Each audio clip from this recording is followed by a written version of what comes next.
Hello friends, ഇന്ന് നമുക്ക് ബീൻസും കായയും ഉപയോഗിച്ച് ഒരു മെഴുക്കുപുരട്ടി ഉണ്ടാക്കാം.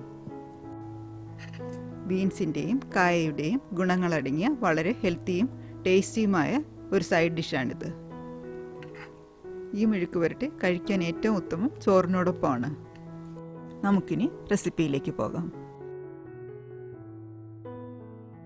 മീഡിയം ഫ്ലെയിമിൽ സ്റ്റൗവിലിരിക്കുന്ന ഒരു പാത്രത്തിലേക്ക് ചെറുതായി നുറുക്കിയ ഏത്തയ്ക്കായ ഇടുക. കഴുകി വൃത്തിയാക്കി തൊലിയോടുകൂടിയുള്ള ഒരു പച്ച ഏത്തയ്ക്കയാണ് ഇവിടെ ഉപയോഗിച്ചിട്ടുള്ളത്. ഇതിലേക്ക് 1/2 കപ്പ് വെള്ളം,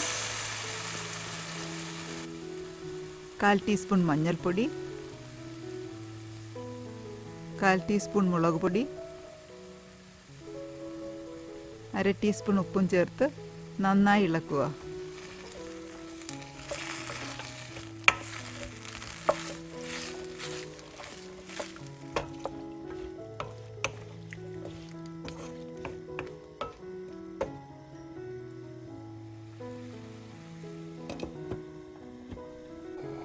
ഒരു മൂടി കൊണ്ട് അടച്ചിട്ട് 4 മിനിറ്റ് വേവിക്കുക. മൂടി തുറന്നതിന് ശേഷം ചെറുതായി ഒന്നിളക്കി കൊടുക്കുക.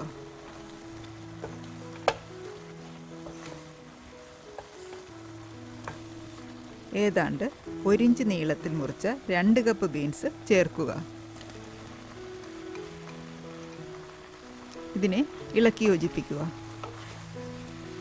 കായയേക്കാളും ബീൻസിന് വേവ് കുറവായതിനാലാണ് രണ്ടാമത് ഇട്ടുകൊടുക്കുന്നത്.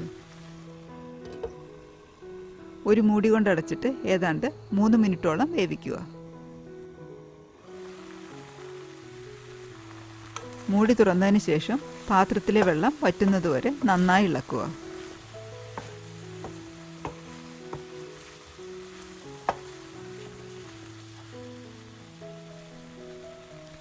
കായയും ബീൻസും, പ്രത്യേകിച്ച് കായ, വെന്തോ എന്ന് ഉറപ്പുവരുത്തുക.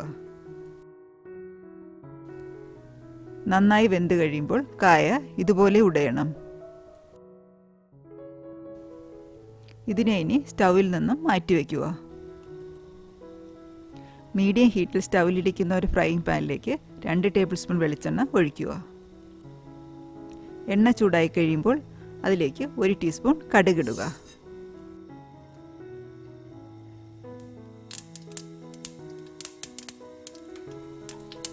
കടുക് പൊട്ടിയതിന് ശേഷം 1 ടീസ്പൂൺ ചില്ലി ഫ്ലേക്സ്, ഒരു മീഡിയം സൈസ് സവോള നീളത്തിലരിഞ്ഞത്, 2 തണ്ട് കറിവേപ്പിലയും ചേർത്ത് നന്നായി വഴറ്റുക.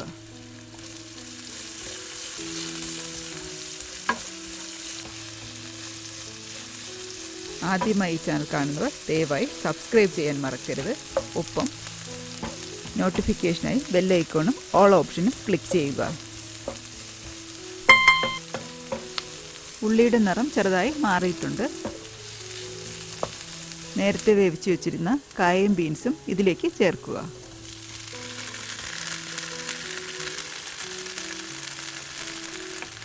ഉപ്പ് പാകത്തിന് ചേർത്തിട്ട് ഏതാണ്ട് 5 മിനിറ്റോളം വഴറ്റുക.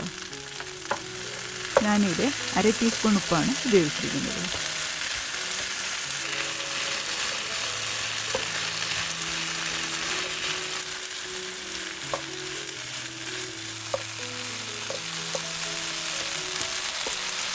വളരെ സ്വാദിഷ്ടമായ മെഴുക്കുപുരട്ടി ഇവിടെ റെഡിയായിട്ടുണ്ട്.